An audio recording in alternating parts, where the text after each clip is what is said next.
Ma alustuseks näitan siis üsna nukraid pilte olukorrast, aga näitan neid proovides natukene lahti selgitada neid taustu, et miks olukord säärane on ja kuivõrd mulle tuli mõnevõrra ootamatuna see sissejuhatav sõnavõtt, siis tegelikult probleemipüstitused juba said põgusalt räägitud, ehk et noorte hõiveseisundist räägin täna, näitan võrdlust, natukene proovin avada neid tegureid, mis noorte töötust mõjutavad ja rääkida siis mõnest võimalikust ettepanekust, kuidas olukorraga toime tulla.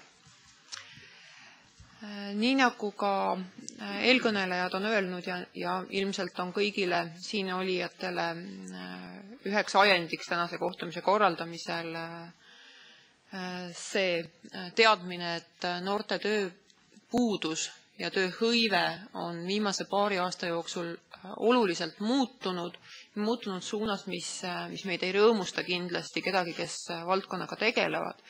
Ehk et kui te vaatate nüüd esitatud joonist, siis kõik jooned, mis peaksid minema allav suunas ideaalmaailmas, on väga järsult tõusnud ja vastupidi, kõik positiivsed arengut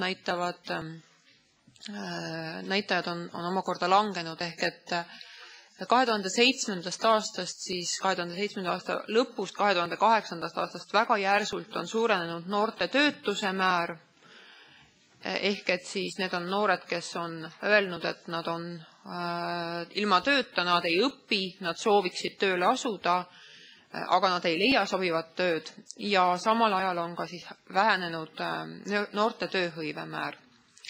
Kui me räägime noorte tööhõive määrast, siis jah, on võimalus olla edetabeli tipus ja väga murettekitava edetabeli tipus. Nimelt hetkel on noorte tööhõivealane olukord Eestist halvem veel vaid Hispaanias.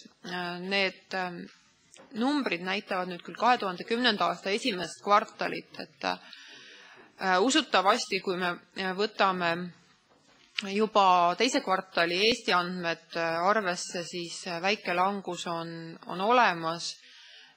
Võrdlusandmetega lihtsalt meil ei ole teine kvartal veel usaldusväärselt kaetud, seetõttu esimese kvartali numbrid. Ja nii nagu ka üldine statistiline või küsitlusuuringul põhinev töötuse määr on tõusnud, nii on siis suurenenud ka registreeritud ehk tööturuteenuste saamiseks ennast Töötukassas arvele võtnud noorte hulk 2008. aasta algusest hästi selgelt ja tugevasti.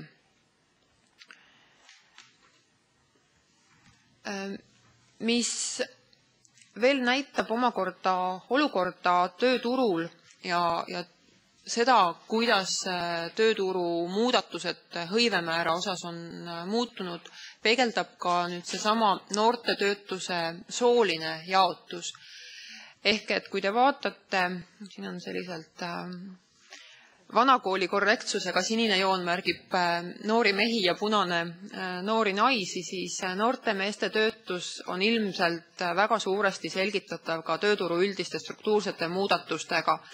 Nimelt siis ehitussektor, mis hõivas 2006-2007 aastal hästi suure hulga mehi, kes muuhulgas siis ka olid jätnud oma kooli pooleli, kuna tööturu ahvatlused olid liiga suured, siis nende ehitussektori kokkukukkumisega sisuliselt nende hulk registreeritud töötute hulgas siin vaata, et 4-kordistus ja samamoodi kui 2010. aastal on mõningast elavnemist näha juba ehitusturul, kus valdavaks tööjõuks on mehed, siis meeste töötus on noorte meeste hulgas siis ka on vähenenud natukene rohkem. Samas on säilinud suhteliselt murettekitavalt kõrgemal noorte naiste tööpuudus, kuivõrd need sektorid, siis, kus naised hõivatud on küll kaotanud töökohti, aga ei ole nüüd tabanud sellist, olgu siis hooajalist või püsivamat taastumist, eelkõige teenindus, aga ka selline sotsiaal- või pehmemate valdkondade pool. Üks joon, mida me siin nimetame rahvuse järgi eraldamiseks, tegelikult on korrektne öelda siis ilmselt põhjendada või õigemini selgitada seda pigem jällegi oskusega ehk keeleoskusega, aga kuna keeleoskust on väga keeruline mõõta, siis statistiliselt loetakse seda rahvuse järgi eestlased, mitte-eestlased. Ja nii nagu ka üldises töötuses on halvemas olukorras mitte-eestlased ja paljuski meie hinnangul seetõttu, et nende keeleoskus on halb, siis ka noorte hulgas on mitte-eestlaste töötus kõrgem kui eestlastel. Aga veel kord, et siin üks põhjustest kindlasti on ka seesama tavapärane, mida me juba siin täna mitu korda kuulnud oleme, oskuste taseme erinevus ehk et keeleoskus kui väga oluline määraja tööturul. Nii nagu näha siit on haridus üldse väga selge tööturu edukuse määraja ehk et hoolimata sellest, et kõikides haridustasemetes on tööpuuduse määr suurenenud, on ikkagi kõige keerulisemas olukorras inimesed, kelle oskused on kõige madalamad.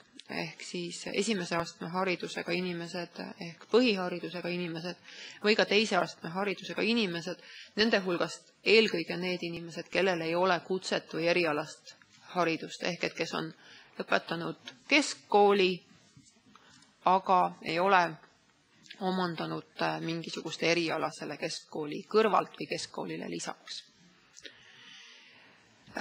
Hästi muret tekitav meie jaoks on pikaajaline töötus noorte puhul ja nagu te näete seda keskmist kollast või rohekaskollast joont ekraanil, siis neid noori, kes on rohkem kui 12 kuud otsinud tööd, on ka järjest rohkem ja rohkem ja nende puhul on siis just seesama kriitiline hetk, et me prooviksime leida vahendeid, mis aitaksid vältida seda, et nendest saab see niinimetatud kadunud põlvkond ehk põlvkond, kellel puudub üldsegi eduelamus tööturul ja kes mingist hetkest alates enam ei otsigi seda eduelamust.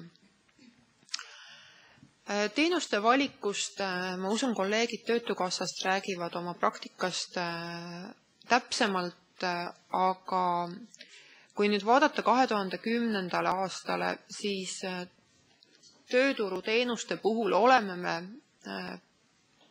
võimaluste piires reageerinud ka erinevatele sihtgruppidele ja sellest teenuste loetelust, mis siia on välja toodud kui võimalikud teenused eelkõige noortele, on 2010. aasta selliseks rõhuasetusega teenuseks olnud just nii nagu üldiselt teenuste hulgas teenused, mis aitavad vahetult tööle saada, kui nimetada neid kõiki, siis palgatoetus, tööpraktika, tööharjutus ja tööpraktika on olnud siis teenus, mille puhul me oleme soovinud sihtida just nimelt seda noorte gruppi, kellel on kool lõpetatud, kellel on ka kutse võib-olla omandatud paremal juhul, aga kellel tööturule sisenemise takistuseks muu hulgas või üheks tõsiseks takistuseks on see, et tema eluloo kirjelduses puudub rida, mis kirjeldaks tema töökogemusi.